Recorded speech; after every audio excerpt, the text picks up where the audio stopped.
Ingenious Jean, written by Susan Chandler, illustrated by Kate Leake. Ingenious Jean is being ingenious, hammering and banging, drawing and planning, scheming and dreaming. Something to change the world, or something a bit closer to home, but just as ingenious. Ingenious Jean, written by Susan Chandler, illustrated by Kate Leake. I can't begin to tell you just how ingenious Ingenious Jean was. Or maybe I can. Maybe I can tell you that, while her brother and sister were watching cartoons, she was inventing something amazing.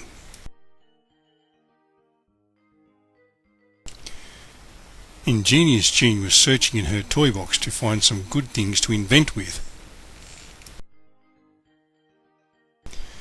She was hammering and banging, drawing and planning, scheming and dreaming, until her invention was ready.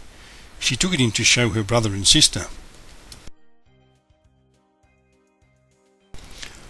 "Look what I've invented," said Ingenious Jean. "What is it?" asked her brother. "It's a contraption that lets one person talk to another, even when they're in different houses."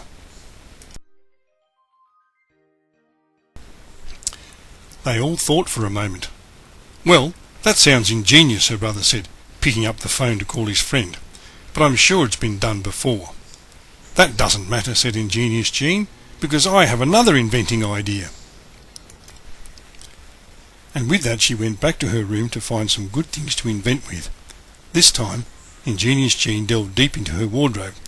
While her brother and sister were dressing up, Ingenious Jean was inventing something stupendous.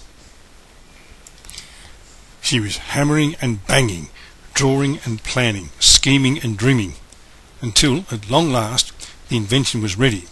She took it in to show her brother and sister. "Look what I've invented," said Ingenious Jean once again. "What is it?" asked her sister, through the dress she was pulling over her head. "It's a special box that lets you watch moving pictures with sound. Look what happens when I switch it on." They all thought for a moment.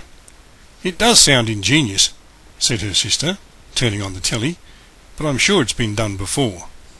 "That doesn't matter," laughed Ingenious Jean, "because I have another inventing idea." And with that she went back into her room to find some good things to invent with. This time Ingenious Jean rummaged far under her bed. While her brother and sister were playing in the sandpit, Ingenious Jean was inventing something incredible. She was hammering and banging, drawing and planning, scheming and dreaming, building and making, until, at long last, the invention was ready.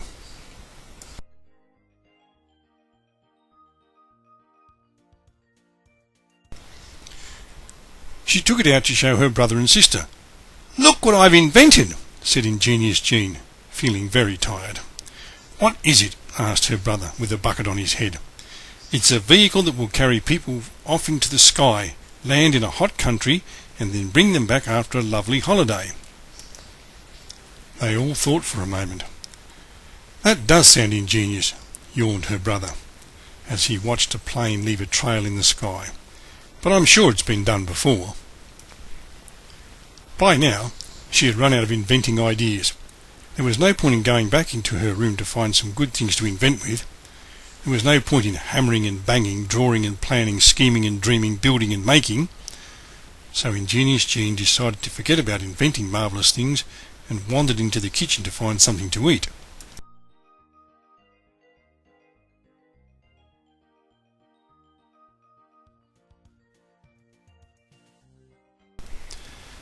She found a big bowl and poured some cold custard into it. On top she scooped some green gooseberry jam. On that she added a splodge of thick chocolate spread.